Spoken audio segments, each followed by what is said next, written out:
So, the latest development in the Derby County saga, or what is now the Derby Middlesbrough Wycombe saga, is a statement from Middlesbrough today. And this is in the wake of a statement from the EFL yesterday. And the EFL's statement was a series of questions asked by the EFL to themselves and then answered. And Middlesbrough have done the same thing today. And the history is Middlesbrough. Let's just deal with it in terms of Middlesbrough. The Wycombe claim pertains to the 2021 season, where Wycombe argue that were Derby deducted points that season, they would have stayed up.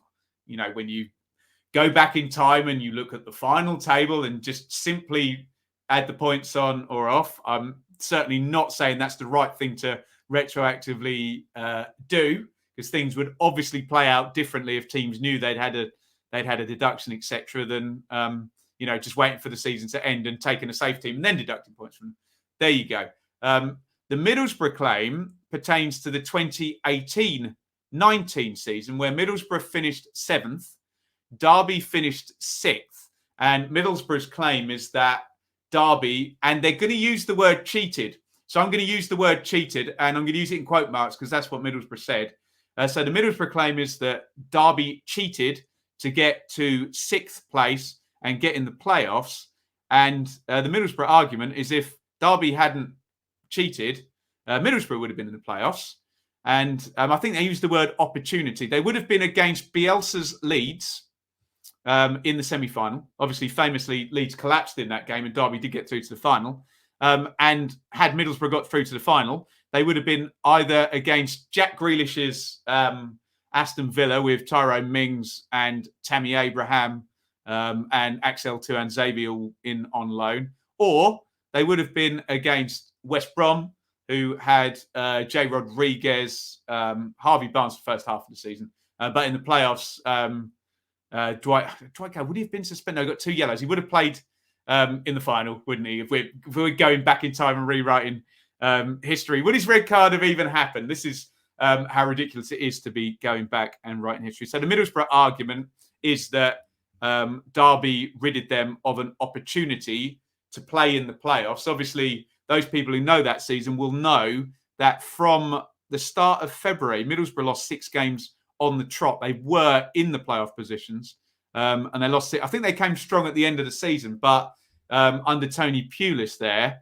By the way, Middlesbrough were in the playoffs the season before and didn't register a goal in their semi-final against Aston Villa. So with arguably a better squad, Middlesbrough did not score a goal in the playoffs with Adama Traore, Patrick Bamford, et al. Under Tony Pulis there. So I'm trying not to be too sarcastic, but the opportunity Middlesbrough talked about would have been a game against Bielsa's Leeds, when in the previous season they weren't able to score against Steve Bruce's Aston Villa in 2 legs. That's the opportunity they're talking about. If someone in the chat can do it, let me know what the 2 results between Middlesbrough and Leeds were that season, so we can register the level of opportunity there for Tony Pulis to take on Marcelo Bielsa. So here's the statement. Why are Middlesbrough bringing the claim now? I think I've covered that, haven't they? Haven't I? They would have been in the playoffs in 18-19 in one of the hardest seasons in Championship history, recent history, with Farke's Norwich, brilliant. Wilder's Sheffield United, brilliant. Bielsa's Leeds, brilliant. Grealish's Villa, brilliant. Barnes-Gale and Rodriguez at West Brom. And, of course, Derby with Tamori, Mount and Wilson, who's playing tonight here. Right, the second question in the Middlesbrough statement says, it is said the claim has no prospect of success, so why continue? Well, the claim is confidential, so we can't say any more about that. The next part says, how can Middlesbrough hold the administrators and EFL to ransom in demanding that its claim, reported to be worth over £40 million, be met in full conditioning to share of the EFL transferring?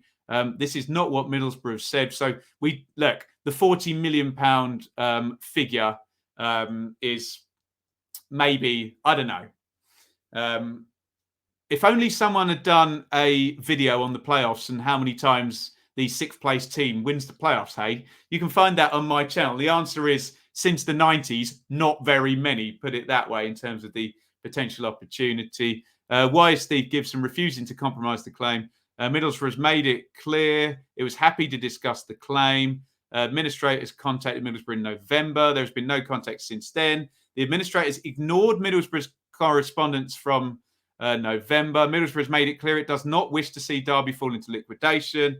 So look, the buck is just being passed around between Middlesbrough, the EFL, and Derby's administrators here. If I can highlight, I wonder if I can highlight it. Right, there we go. This is the thing that people have found most inflammatory here. Can you see that 2 sentences I've just highlighted? At least 2 clubs, namely Middlesbrough and Wycombe, were directly affected by the cheating, albeit in different seasons. In simple terms, so far as Middlesbrough is concerned, had Derby County not cheated, Middlesbrough would have been in the playoffs. Obviously, you then have to win the playoffs against Bielsa's Leeds and Grealish's Aston Villa, given that they failed to register a goal in the previous season's playoffs with a better squad and the same manager. However, Derby County did cheat. I suppose they're confident in using the word cheat there, whoever's written this statement, being Derby have been found guilty of breaking FFP. So it's not slanderous or libelous, because their argument will be, well, they've been found guilty. So I look, use whatever language you're comfortable with. Bend the rules, break the rules, hapless, whatever, cheat, I don't know. Middlesbrough lost the opportunities that arise out of that. So this is just an absolute mess of the buck being passed from Middlesbrough to the Derby administrators. And if Middlesbrough, what they say is right, the Derby administrators didn't contact them. And it's all a huge, huge, great mess.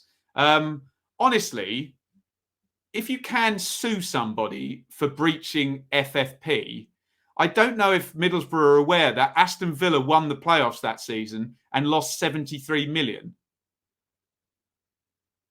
I don't know whether that makes a difference. I guess the issue is that Aston Villa are in the Premier League and have got the money to fight the suit. I don't want this to appear that I'm going against, I've got some kind of problem with Middlesbrough here. I know Derby were badly run, and Mel Morris has done a runner. Remember, this is not pertaining to Derby going into administration. This is the FFP, the amortization stuff.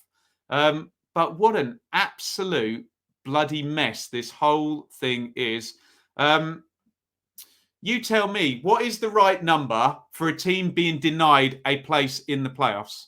What is the right number? Because you have to win the playoffs, yeah? And it's not easy to win the playoffs. And Middlesbrough were in the playoffs the year before and didn't score a goal with a better squad.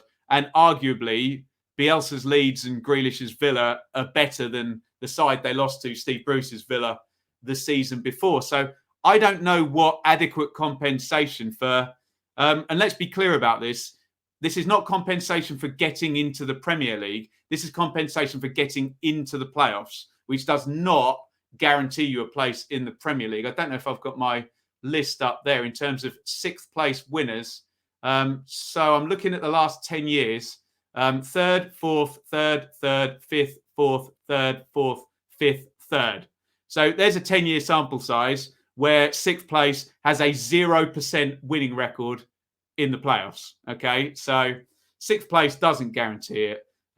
It's a complete mess, and I would invite your comments now. And by the way, I like Chris Wilder a lot. I have no issues, but I just find the whole thing very murky and very hard to get my head around. And it seems to be a lot of buck passing between administrators and EFL. Please get your comments in. I know it's an emotional issue, so try and play nicely if you are watching after the fact. And we've got to get back to Fulham versus Birmingham here. So that's all I'm going to say for tonight on Middlesbrough's statement and the latest in the Derby County situation.